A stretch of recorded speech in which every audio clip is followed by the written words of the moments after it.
বাড়িও আমাদেরই রইল, আর কেউ তাড়িয়ে দেবে না।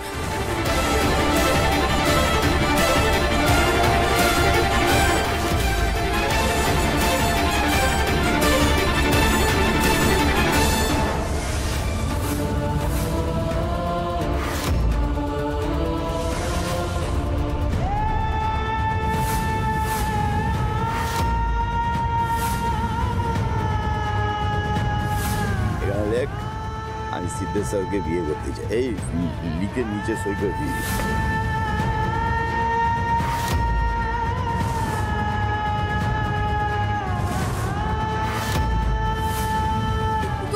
তুই এত রাতে গায়ে কেন জল ঢালছিস রে?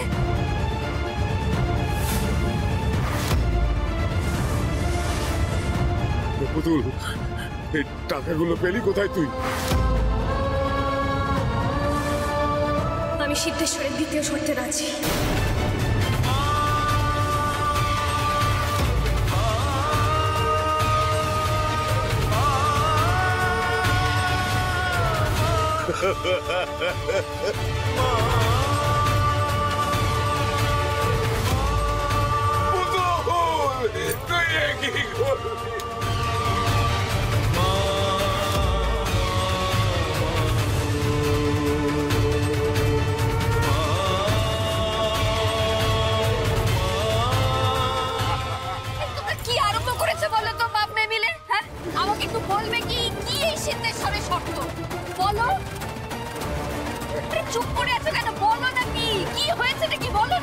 দিদির বিয়ের টাকা যদি সিদ্ধেশ্বরের কাছ থেকে নিতে হয়, তাহলে আমাকে সিদ্ধেশ্বরকে বিয়ে করতে হবে।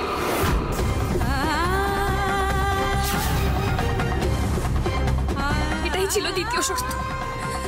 আমি মেনে নিয়েছি, সিদ্ধেশ্বরও মেনে নিয়েছে, টাকাও দিয়ে দিয়েছে।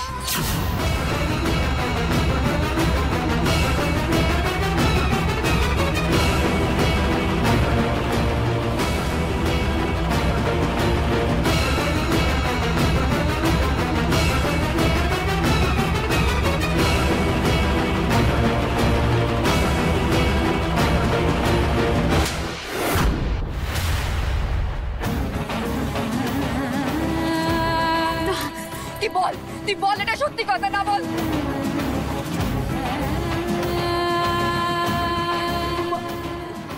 ভগবান, তুমি আমাকে এটা কি কথা শোনালে? এই কথা শোনার আগে আমাকে কেন মেরে ফেললে না? মূলটা বৌমা এরকম গলা ছেড়ে কাঁদছো কেন সেটাই তো বুঝতে পারছি না। এ তো বড় ভালো হলো, তোমার এই কেলে কুচ্ছিত মেয়েটার একটা গতি হলো। হে ভগবান, ভাগ্যিস তুমি মুখ তুলে চাইলে, নইলে এই মেয়ে কোনোদিন পার হতো? ও তো বাপের গলায় সারা জীবন কাটা হয়ে বিঁধে থাকতো। বারবার আমার প্ল্যানে জল ঢেলে দিচ্ছে এই পুতুল। আর এই সিধুটাই বা কি? টাকা দেবার আজব শর্ত তো। কি হবে ও পুতুলকে বিয়ে করে? তুই সিদ্ধেশ্বরকে বিয়ে করবি? তুই ওই জানোয়ারটার সাথে সংসার করবি? তুই কি পাগল হলি পুতুল? কেন মা, তুমি তো নিজেই বললে সিদ্ধেশ্বর কি এমন শর্ত দিয়েছে যে আমার দিদির ভালোর জন্য আমি সেটা মেনে নিতে পারলাম না?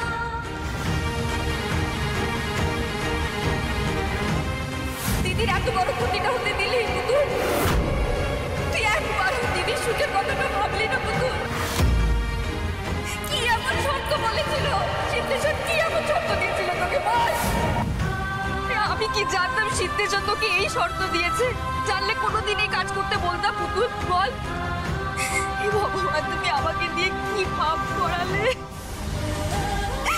মা হয়ে আমি মেয়েকে এরকম সর্বনাশের পথে ঠেলে দিলাম। নিজেকে আর দুশো না মা, তুমি তো ঠিকই বলেছো। আমি তো নিজেই সবসময় বলি যে আমার দিদির জন্য আমি প্রাণ দিয়ে দিতে পারি, কিন্তু হঠাৎ করে এত স্বার্থপরের মতো নিজের কথা কি করে ভাবলাম বলো তো? তুমি আমার চোখ খুলে দিয়েছো মা। চুপ কর পুতুল, চুপ কর।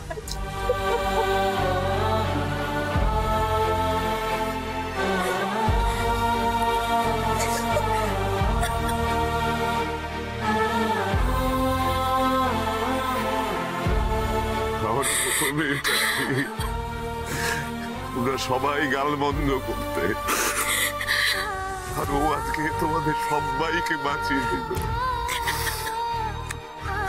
পুতুল তো শুধু দিদির বিয়ের টাকা আনেনি,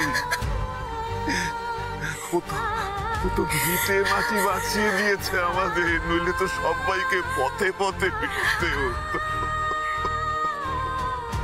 সর্দি চুপরাজ্যের আধিক্যে মা, আর সব ভেবো না, বুঝলে? আর ভেবো না, সিদ্ধেশ্বর তো আমায় বিয়ে করবেই বলেছে। হাড়ি কাটে আমার মাথা দেবে তো বলেনি। আর ঠাম্মি তো ঠিকই বলেছে, আমার মতো একটা মেয়েকে কে বিয়ে করতো বলো তো? তাও তোমাদের ঘাট থেকে একটা বোঝা নামলো, ভালোই হয়েছে। দিদির ময়ূরটার সাথে বিয়ে হলো, খুব সুখে থাকবে গো, খুব আনন্দে থাকবে। আর আমি তাতেই খুশি, আর কিচ্ছু চাই না আমার। যাকে এই সুযোগে হাতে অনেকটা টাকা এসে গেল, এটাই ভালো হলো। কিন্তু এই সিঁদুর দেওয়া টাকাটা বুঝে খরচা করতে হবে। যে বিয়েটা হবেই না, সেই বিয়ের পেছনে টাকাগুলো নষ্ট করা যাবে না। এই এই এই শোন, এই তোরা একটু মরা কান্নাটা থামাবি রে? হ্যাঁ, তোদের ওই যে ওই রকম কেলে কাসুন্দি টেনে টুনে পাশ করা মেয়েদের না বড় লোকের বাড়িতে চাকর করে রেখে দেয়, বুঝেছিস? সেখানে তো ভালো হচ্ছে রে, সিধুকতে সম্মান দিয়ে বিয়ে করতে চাইছে, বউ করে রাখবে ঘরে। মা থামবে তুমি? সিঁদুর মতন একটা বদ মাতালের সাথে বিয়ে দেওয়া আর ওকে জ্যান্ত আগুনে ফেলে দেওয়া একই ব্যাপার। কি মেয়েটাকে আমি পেটে ধরেছি নাকি? কি গো, কি হয়েছে? এত শোরগোল কিসের? কি সব ছড়ানো ছিটানো? পুতুল এই অবেলায় চান করছিস কেন? ওরে বাবা, কে এসেছে দেখো চাপা দি। বাবা কি ব্যাপার, এসো এসো এসো, ভিতরে এসো। কিসে বসবে বলো তো? আসলে সব এমন ঘেটে আছে না। দাঁড়ো দাঁড়ো দাঁড়ো, আমি দেখি। এই যে কেন বসা দেখি, বসো বসো বসো বসো বসো। আরে আরে, তোরা তো ব্যস্ত হইতে লাগবো না। আমারে মাঠান এখানে পাঠাইছেন এখন কথা কওনের লিগা। কিছু হয়েছে?